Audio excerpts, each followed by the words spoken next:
I'm going to need you to completely rethink how you view lust, masturbation, pornography, all of it. Okay, if you're a Christian man watching this, young man, older man, doesn't really matter. If you've grown up in the church, then you have probably been taught an unbiblical way of looking at porn. Okay?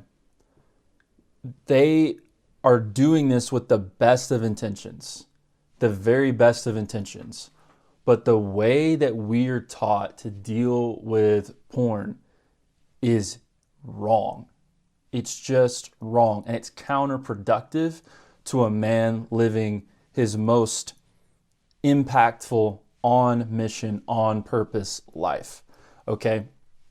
I just picked up this book because I want to see kind of what the ideas in it are, right? It's by this guy, Satya Sam.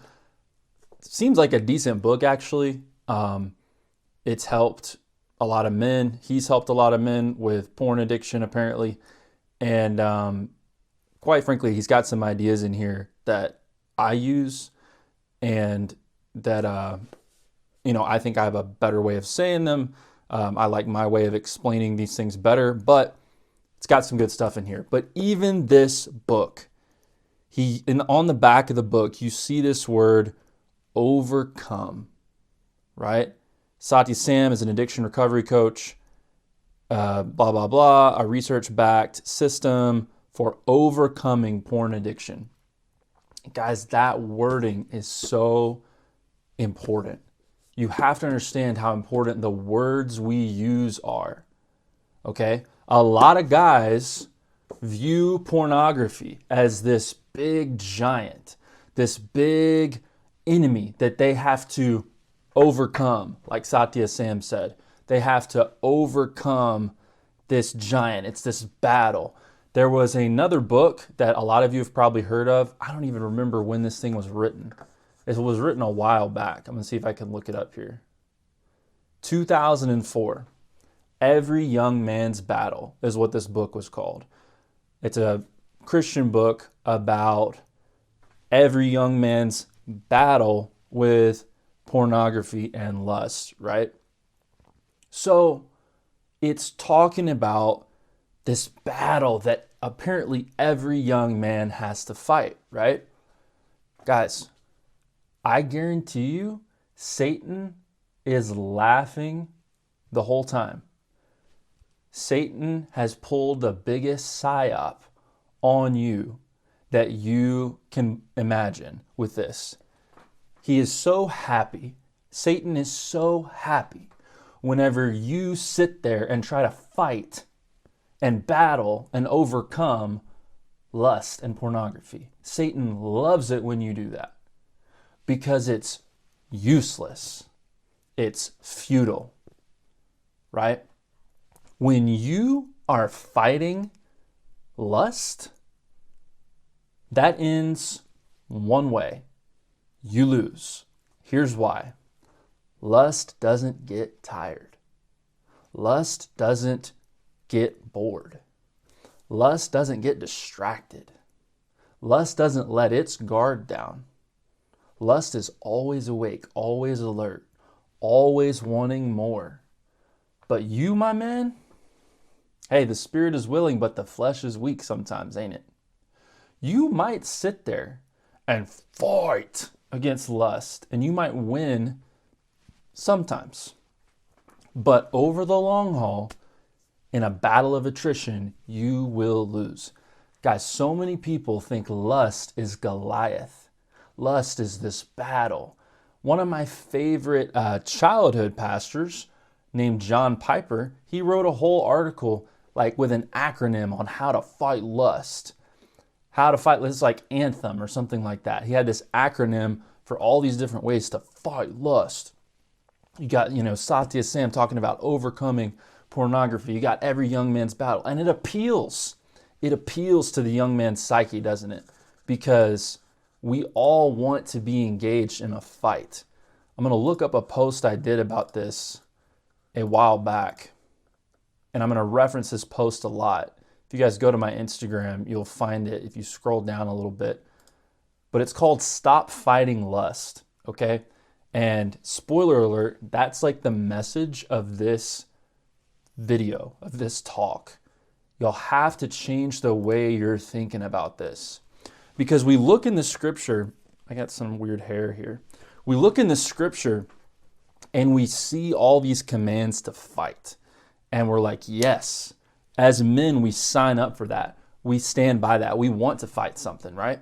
Fight the fight of faith from 1 Timothy 6:12. Resist the devil, James 4:7. Wage the good warfare, 1 Timothy 1:18. Live like a soldier at war, 2 Timothy 2:4. Okay? So whenever someone says like fight lust, overcome temptation, all these things, we're like, yeah, that sounds great. And Satan is laughing all the way to the bank because he's got you so confused about what you should be fighting and what you should be letting go of. I understand the masculine egoic drive to overcome and conquer things. And God put that in you. Okay, that is something that we need to grow and we need to cultivate. But Satan is getting the best of you if you're applying that drive to overcome and fight to lust, because you will lose every time. Okay? A lot of you view lust and pornography like Goliath. It's David and Goliath, and it's every young man's battle. No, that's not biblical. I want you to read the Bible. Guys, I don't know the Bible like I want to and like hopefully I will, but I have read every word of it multiple times. There's limitless wisdom there, but there's limited words, and I've read them all. And there's nothing in there that says you should be fighting lust or fighting temptation. And that's going to sound sacrilegious to so many of you listening to this. You're going to sit there and you're going to be like, no, but this and this and this. Guys, I encourage you, look up those verses and comment them below. But before you do, I want you to read it extra carefully and say, is this saying that I need to fight or struggle against this temptation, against this lust, against this sin? Is it saying I need to fight it? Like clash? Like it's an enemy? Good luck finding a verse that says that, guys. Okay? We get it so confused because we long for a battle to fight. But instead of viewing lust like Goliath, you need to view lust as Bathsheba. Okay? For those of you who don't know, Goliath, David and Goliath, y'all know that, right? He's the big giant that David has to kill. That's the battle. Bathsheba is a good representation of lust. Now, poor girl, there's probably nothing wrong with her other than, I don't know, bathing on a rooftop. I don't know who does that, but she's doing that. And David lusts after her, ends up committing adultery with her and murder because of her, okay? David only did that because he was avoiding the real battle. If you look at that passage, and I'll put it in the description if I remember, but if you look at that passage, it opens up by saying this. Now at the time when kings, it's springtime, in the time when kings go out to battle, David stayed home in Israel, and he sent out the captain of the guard to go fight, okay? You know what? I might actually have the reference here somewhere. Yeah, it's in 2 Samuel 11, okay? So it was in the spring of the year, at the time when kings go out to battle, he stayed in Jerusalem, okay? So David, the king of Israel, stayed in Jerusalem when all the other kings are going out to battle, right? That is when the opening for lust comes in. Lust is not the battle. It's what happens when you're avoiding the battle. I'm going to say that again because some of y'all need to not only hear it but believe it. Lust is not the battle. It's what distracts you when you're not fighting the battle. Okay?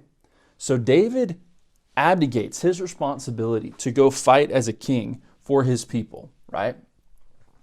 And he stays home. And then the passage continues later. And then it happened one evening that David arose from his bed and he saw Bathsheba bathing in the distance on another rooftop, right? So let's break this down. It happened in the evening that he rose from his bed and he saw. So what does that tell us? It's the evening time, but it's also got some daylight out here. We also have enough sun to see a beautiful woman bathing several rooftops away. So the sun is not down, okay? We're not living in an age of lights here. In biblical times, we had the sun, okay? So he sees this happening. Also, he's rising from his bed. What does that tell you? It tells you that David did not stay home from the battle to do paperwork. He's taking a nap. He's rising from his bed in the evening. So he was on his bed in the afternoon or evening, and he's rising from his bed in the evening, and he's looking across the rooftops, and he's seeing, the setting sun maybe, I don't know, but there's enough sunlight to see this woman bathing. And then temptation hits.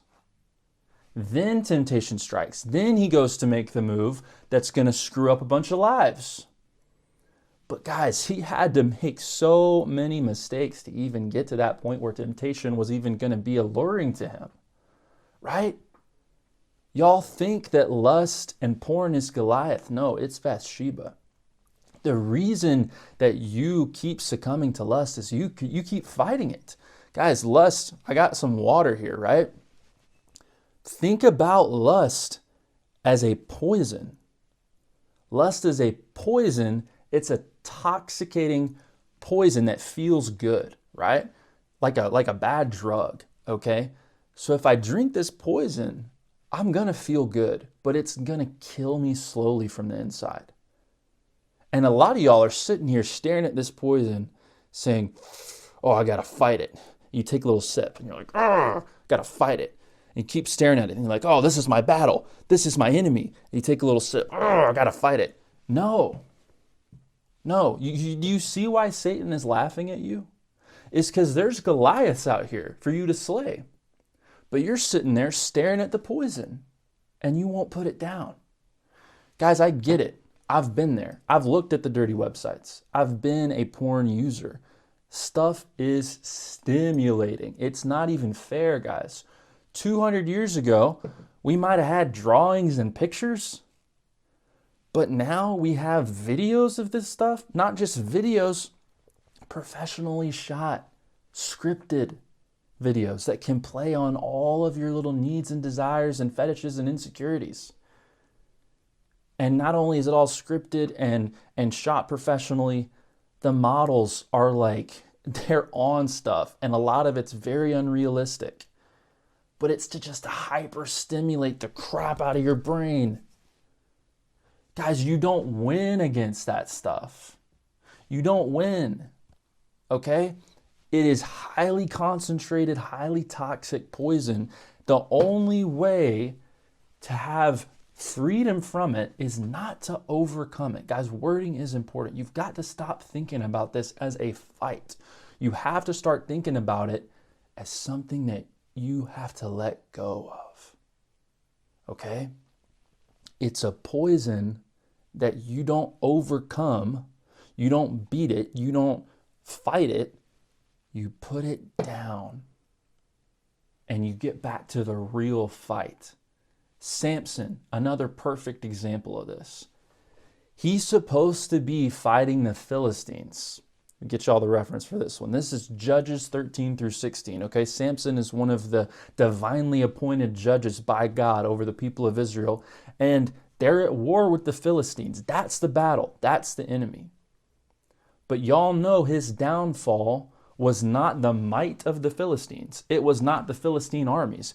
It was this girl Delilah, this side deal, a girl he knew was not wife material, a girl that is actually a member of the enemy camp, and that he allowed to distract him from the main fight. You think that lust and porn is Goliath or the Philistines, but no, it's Delilah. Delilah allured him away from the battle he was supposed to be fighting. And I know, and you know, we all know, that as he is going to hook up with Delilah for the first, second, third, fourth time, he's thinking in the back of his mind, my hair is the source of my strength. I probably shouldn't tell her that, right? He knows that. He's like, I probably shouldn't tell this enemy girl that my long hair is the source of my strength, right? But don't you know he eventually does? He eventually does, because it's a war of attrition. Lust is a war of attrition, and lust never gets tired. You always lose. That's how sin is. That's how temptation is in general. That's why Paul tells Timothy, flee youthful lusts. What's the second part? Pursue righteousness. Okay? What you have to understand is a lot of the reason that porn and lust is so alluring to you is because you have not fought the real battle you're supposed to be fighting in forever. You don't even know what it's like to be on a mission and a purpose and a compelling vision of greatness that's in line with glorifying God and honoring the strengths and talents that He's given you. You're not even close to that. You're a young man with the fire and the potential to change the world, but you have sold yourself short, and you are sitting there trying to fight poison while the real battle is miles and miles away. That's the problem. To overcome lust is such a misnomer. You have to find freedom from it by putting it down, letting it go, saying, you know what? I have a real battle to fight. When you can get fired up about your purpose, you don't have time to think about lust. Looking back at my post here. The thing with fighting temptation is it automatically sets you up to lose by holding it in front of you. We already talked about that. If I tell you to not think about the pink elephant, you're going to think about it. That's why we don't fight lust. We focus on the real fight, okay? Now, there are miniature battles that happen throughout that you're tempted to drink this poison to numb you, right? So sometimes the battle you need to fight is you have these inner demons of loneliness, of maybe even boredom, of fear, of insecurity. And you need to fight those demons. But instead of fighting those demons, lust looks at you and says, hey, drink me. Have some escapism. Have some relief from this negative feeling. And you look at that lust and you say, you know what? I'm going to fight this. I'm going to fight this. And you kind of play with yourself like you're going to actually fight it. And then you just give in, right? Over and over and over.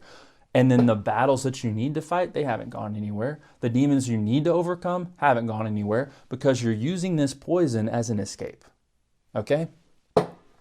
That is how that works. I'm trying to put as much sauce into this video as I possibly can. A lot of you guys are going to listen to this and you're not going to do anything, but some of you are going to do something, and this is for you. And some of you need to work with me too and have somebody to hold you through this process, because it is a hard process to start fighting the real battles and to stop looking at lust this way. So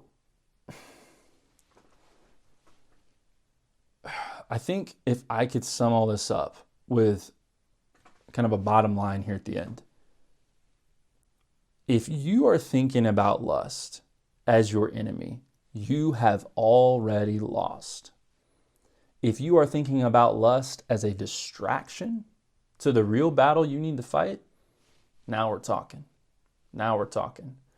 Understand that lust only presents itself as enticing to you when you have first already started to slack in your real fight. Okay? So moving forward, from this day onward, I want you to pay attention to when you're tempted. Whenever you're tempted with lust, porn, whatever it is, I want you to notice how you have already in that moment become distracted from what it is you're supposed to be doing right then and there. And then I also want you to notice that there is a negative feeling inside of you that you really would like to suppress somehow. And that's why that porn, that poison is so tempting, is because it numbs you temporarily, but it does. Your path to freedom from porn is not fighting the poison. It's saying, you know what? I don't need you anymore. I'm going to put you down. I'm going to fight my demons. I'm going to overcome the negative emotions that I'm trying to use you to escape. And then I'm going to go fight the real battle, not the distraction.